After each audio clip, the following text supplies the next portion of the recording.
போல மாவட்ட கலெக்டர் கனிமவள அதிகாரிகிட்ட தெரிவிச்சீங்களா? இது எத்தனை நாளா ஓடிட்டு இருக்கு சார்? இது கிட்டத்தட்ட ஒரு வருஷத்துக்கு மேல ஒரு வருஷத்துக்கு மேல இது ஓடிக்கிட்டு இருக்கு.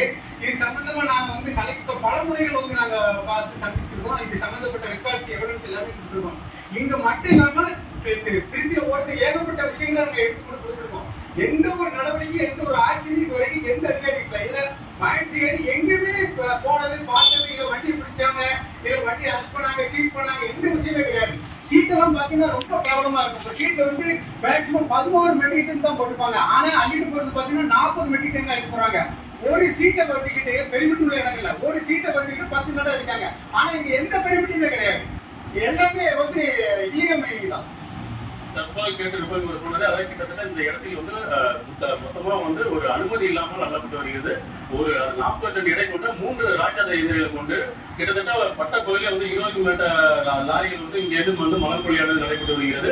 இவர் கூறியது போல ஐயா கூறியது போல இந்த பகுதியில வந்து அனுமதி இல்லாமலே அள்ளப்பட்டு வருகிறது. அதே போன்று உள்ளே நுழையும் பொழுதே அவர்கள் வந்து இந்த அனுமதி சீட்டை என்று ஒரு போலியான ஒரு அனுமதி சீட்டை வைத்துக் கொண்டு அதாவது கிராம அட்டி சென்றுள்ளனர். அவர் நம்மளை பார்த்த உடனே அவர் அந்த அனுமதி சீட்டை அந்த போலியான அனுமதி சீட்டை விட அவர்கள் கிழித்தெறிந்து விட்டு அந்த தடை கூட தெரியக்கூடாது என்பதற்காக அவர்கள் செல்கின்றனர். இதற்கு வந்து முறையாக கனிம வளத்துறை அதிகாரிகளும் மாவட்ட ஆட்சியரும் மாவட்ட நிர்வாகமும் முறையாக நடவடிக்கை எடுக்க வேண்டும் என பலரும் குற்றம் சாட்டி வந்த நிலையில தற்போது பட்ட பகுதியில வந்து திருச்சி மாவட்டம் மணச்சூர் சட்டமன்ற தொகுதிக்கு கரியமாணிக்க பாளையம் கிராமத்திலே தற்போது அள்ளப்பட்டு வருகிறது.